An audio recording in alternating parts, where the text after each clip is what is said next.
নমস্কার, আবার এসে গেছি আমি। নানা রঙের মেলায় সবাইকে স্বাগত। আমার সকল বন্ধুরা ভালো আছেন তো? আজ আমি আপনাদের আরেকটা রান্না শেখাচ্ছি। একটা আনাজ দিয়ে দুটো তরকারি। যদি ভালো লাগে আপনারা করে দেখতে পারেন। কাঁচকলা, প্রথমে 4-5টা কাঁচকলাকে আধখানা করে কাটবেন। তারপর কুকারে দিয়ে খোলা শুদ্ধ সেদ্ধ করবেন। এবার সেদ্ধ হয়ে গেলে কাঁচকলাটাকে খোলাটাকে আলাদা করবেন আর ভেতরের যে সাদা অংশটা আলাদা করবেন। প্রথমে খোলাটা শিখিয়ে দিই। ওই খোসাটা শিলে অথবা মিক্সিতে ভালো করে পেস্ট করে নেবেন। তার সঙ্গে একটু সর্ষে বাটা, কাঁচা লঙ্কা বাটা, একটু মিষ্টি, একটু নুন ভালো করে মিক্সড করে নেবেন। নিয়ে কড়াইতে তেল দিয়ে একটা শুকনো লঙ্কা ফোড়ন দেবেন, একটু কালো জিরে ফোড়ন দেবেন, দিয়ে ওই পেস্টটা দিয়ে দেবেন। দিয়ে খুব ভালো করে নেড়ে নেড়ে একদম শুকনো করে ফেলে নামিয়ে একটু ওপরে নারকেল কোড়া দিয়ে দেবেন। খুব সুস্বাদু সুন্দর খেতে লাগে।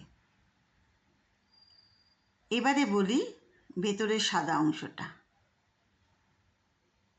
ওই সাদা অংশটাকে ভালো করে পেঁয়াজ, রসুন, আদা বাটা, কাঁচা লঙ্কা বাটা দিয়ে একটু মিষ্টি, একটু নুন দিয়ে একটু আটা দিয়ে ভালো করে মাখতে হবে।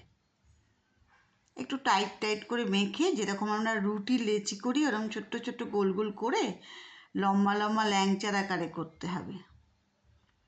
এবার তেলে ভেজে নিয়ে ছোট ছোট পিস আলু কুটতে হবে। কুটে আলাদা করে আলুটা রেখে দিতে হবে, আর ওই যেটা ভাজলাম কাঁচকলার কোপ্তা বলে ওটাকে রেখে দিলাম। এবার কড়াইতে জিরে ফোড়ন, শুকনো লঙ্কা ফোড়ন দিয়ে একটু সর্ষের তেলটা বেশি করে দিতে হবে।